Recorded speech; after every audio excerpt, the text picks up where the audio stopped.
இறந்து போன அந்த பெண் தெய்வமாகி நம் வீட்டை பாதுகாத்து வருவார் என்பது நம்பிக்கை.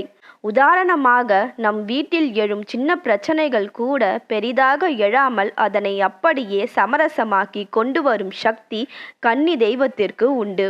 ஒரு குடும்பம் அடுத்தடுத்த தலைமுறைகளை எடுத்து வாழையடி வாழையாக தழைத்து வாழ வேண்டும் என்றால் அந்த குடும்பத்திற்கு இந்த கன்னி தெய்வத்தின் ஆசீர்வாதம் மிக மிக முக்கியம். உங்களுடைய வீட்டிலும் உங்களுக்கு தெரிந்தோ அல்லது தெரியாமலோ இப்படி யாராவது இறந்திருந்தால் அந்த தெய்வத்தை மனதார நினைத்து இந்த மாதம் இந்த கன்னி தெய்வ வழிபாடு செய்யலாம். மிக மிக சுலபமான முறையில் கன்னி தெய்வத்தை நினைத்து வீட்டில் பூஜை செய்யும் முறை. பலரும் இதை பல காலமாக தொன்று தொட்டு உங்கள் வழக்கப்படி செய்து வருவீர்கள்.